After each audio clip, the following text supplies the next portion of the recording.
না জেনেই কি তোমরা এই জিনিসটা মেকআপের ক্ষেত্রে ইউজ করছো, তাহলে এই রিলসটা তোমাদের জন্য। এই রিলসটাকে সেভ করে নাও যাতে হারিয়ে না যায়। এটাকে আমরা বলি ফিটকারি বা অ্যালাম। এটা সামারে সোয়েট প্রুফ মেকআপের জন্য এখন কিন্তু খুবই ইউজ করছে, এবং এটা কিন্তু সোশ্যাল মিডিয়ায় খুবই এখন ট্রেন্ডিং একটা টপিক বলতে পারো। সঠিক ব্যবহার বা কোন স্কিনে কিভাবে ইউজ করতে হবে, কখন সেটাকে রিমুভ করতে হবে, বা এটা ইউজ করলে কি উপকার পাবে বা কি অপকারিতা রয়েছে, এই সমস্ত কিছু না জেনে যদি তোমরা ফিটকারি ইউজ করো তাহলে কিন্তু বিপদ হতে পারে। তবে এই রিলসটা ফিটকারি বা অ্যালাম আমরা কেন ইউজ করবো মেকআপের ক্ষেত্রে?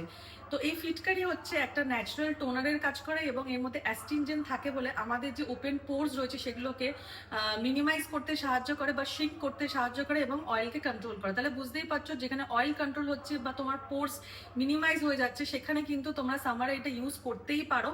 এবং এটা কিন্তু একটা ব্লার ফিনিশিং দেয়, যেহেতু তোমাদের ওপেন পোর্স গুলো ছোট হয়ে যাচ্ছে। তবে এটা আমরা কোন ধরনের স্কিনে ইউজ করবো, এটা মোটামুটি তোমরা সব ধরনের স্কিনে ইউজ করতে পারো। কখন ইউজ করবো? যখন তোমরা মেকআপ করবে, সম্পূর্ণভাবে তোমার স্কিনটা ভালো করে ক্লিন করার পরে এই ফিটকারি বা অ্যালামকে জলের মধ্যে কিছুক্ষণ ডুবিয়ে তারপরে আমরা এটাকে ফুল স্কিনে অ্যাপ্লাই করব, এবং সেটা একটু কিছুক্ষণ রেখে অবশ্যই কিন্তু সেটা নর্মাল ওয়াটার দিয়ে রেঞ্জ আউট করব, তারপরে আমরা কিন্তু ময়শ্চারাইজার লাগাবো।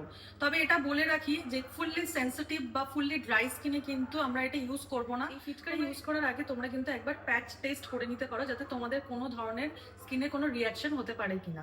কারণ এটা কিন্তু খুবই ফুললি ড্রাই স্কিনে ইউজ করলে অনেক সময় স্কিনে কিন্তু ইরিটেশন হতে পারে, রেডনেস আসতে পারে।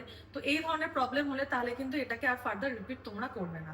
তো আশা করি তোমাদের এই ভিডিওটা ভালো লাগলে অবশ্যই লাইক কমেন্ট শেয়ার করে আমাকে জানাবে।